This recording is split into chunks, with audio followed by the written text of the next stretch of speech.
silly. Oh, you have the camera on and you're also reading? I'm recording, yeah, I'm reading right now. Okay, that's gonna start it, right? Hey guys, Jeffery here with your daily Bible upload. Hello from Abigail.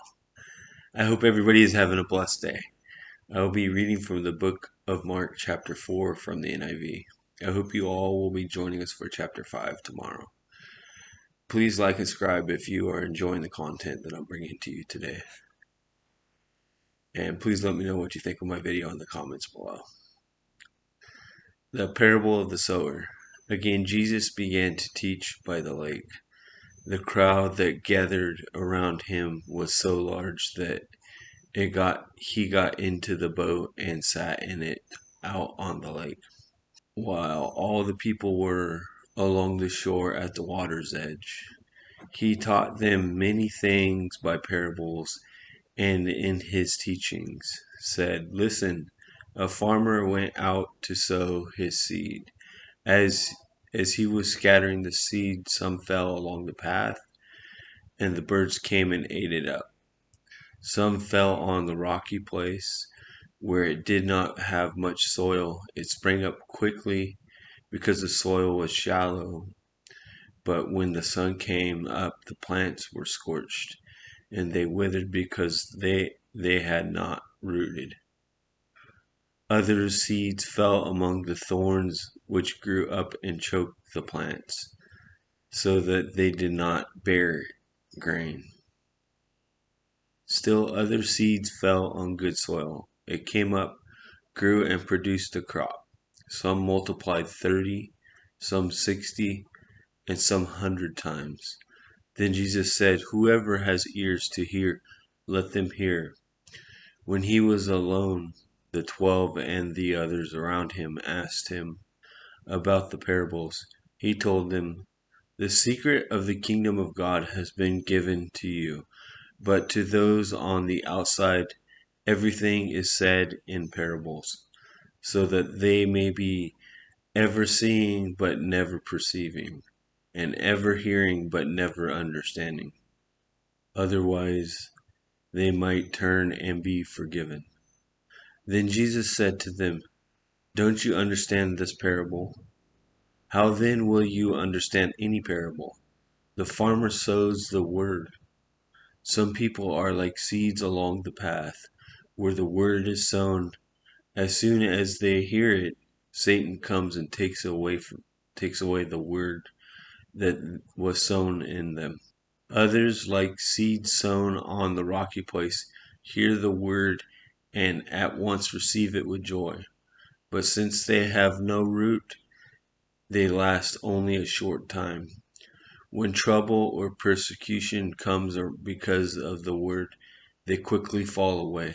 Still others, like seeds sown among thorns, hear the word, but the worries of this life, the deceitfulness of wealth, the desires for other things come in and choke the word, making it unfruitful. Others, like seed sown on good soil, hear the word, accept it, and produce a crop, some 30, some 60, some 100 times what was sown. A lamp on a stand. He said to them, "Do you bring in a lamp to put it under a bowl or a bed? Instead, don't you put it on its stand? For whatever is hidden is meant to be disclosed, and whatever is concealed is meant to be brought out into the open. If anyone has ears to hear, let them hear. Consider carefully what you hear," he continued. "With the measure you use, it will be measured to you, and even more. Whoever has will be given more. Whoever does not have, even what they have will be taken from them." The parable of the growing seed. He also said, "This is what the kingdom of God is like. A man scattered seed on the ground night and day. Whether he sleeps or gets up, the seed sprouts and grows, though he does not know how. All by itself the soil produces grain, first the stalk, then the heads, then the full kernels in the heads. As soon as the grain is ripe, he puts the sickle to it, because the harvest has come. Parable of the mustard seed. Again he said, what shall we say the kingdom of God is like? Or what parable shall we use to describe it? It is like the mustard seed, which is the smallest of all seeds on earth. Yet when planted, it grows and becomes the largest of all garden plants, with such big branches that the birds can perch in its shade. With many similar parables, Jesus spoke the word to them, as much as they could understand. He did not say anything to them without using a parable. But when he was alone with his own disciples, he explained everything.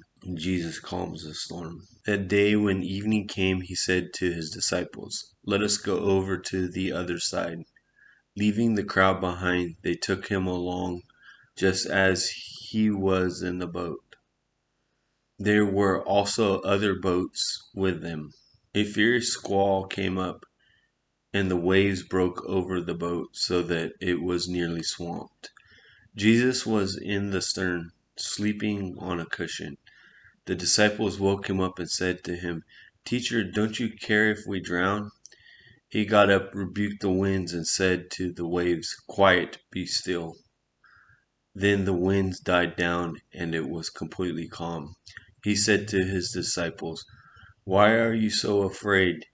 Do you still have no faith? They were terrified and asked each other, Who is this? Even the winds and the waves obey him. I want to thank you for joining us today, and I hope you all have a great day, and I look forward to seeing you all again tomorrow.